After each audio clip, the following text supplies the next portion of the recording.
Hello, good morning. কেমন আছো তোমরা সবাই? আজকে তোমাদের সাথে শেয়ার করি একটা মিনি ব্লগ। সকালবেলা চা খেয়েছিলাম দোকানে গিয়ে, তারপর বাজার টাজার করে নিয়ে আসার সময় আব্দুলের সাথে দেখা হয়েছিল। এর নাম হচ্ছে আব্দুল। জানি না এটা কেন আমি নামটা দিয়েছি, যাই হোক। তারপর ওকে একটু খাওয়ালাম। তারপর এই ফ্লাওয়ারগুলো আমি নিয়ে এসেছিলাম, আর এই ফ্লাওয়ার বাসটা আমি কিনেছিলাম গড়িয়াহাট থেকে। গড়িয়াহাটের একটা ভিডিও আসবে খুব শীঘ্রই। আর এই ফ্লাওয়ারগুলো আমাদের দোকানেরই, আমাদের ফুলের দোকানও আছে, তোমরা তো জানোই।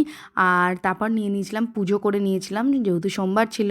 বাবাকে জল টল ঢেলে সব মন্দিরে পুজো টুজো করে বজরংবলীকে নমস্কার করে সঙ্গে সঙ্গে একটু চকলেট খেয়েছিলাম, খুব খিদে পেয়েছিল। তারপরে এই একটা বাচ্চা আসে খেতে। তারপর লাঞ্চ করে নিই। লাঞ্চে ছিল হচ্ছে মাছ, ডিমের বড়া, অনেক কিছু ছিল। তারপর রেডি হয়ে নিয়েছিলাম একটা অন্নপ্রাশন বাড়িতে যাব বলে, সেই গেট রেডি উইথ মিটা তোমরা দেখতে পাবে। আমাকে কেমন লাগছে অবশ্যই জানিও। খুব মিনিমাল সেজেছিলাম যেহেতু খুব গরম পড়ে গেছিলো। আর আমার এক দিদির বাচ্চা মেয়ের অন্নপ্রাশন ছিল 6 মাসে, সেখানেই গেছিলাম। খুব জমিয়ে খাওয়া দাওয়া করেছি। কী কী খেয়েছি সেগুলোও তোমাদের সাথে শেয়ার করব। তারপর বাচ্চাদের জন্য খাবার রেডি করেছিলাম। আমার কাছে প্রায় অনেকজন খায়। কুকুরগুলোর জন্য পার্লেজি বিস্কিট, আর বেড়ালগুলোর জন্য মুরগির পা সেদ্ধ করা রাখে, ওগুলোই দিয়েছিলাম। একে একে দেখো সবাইকে খাইয়েছি।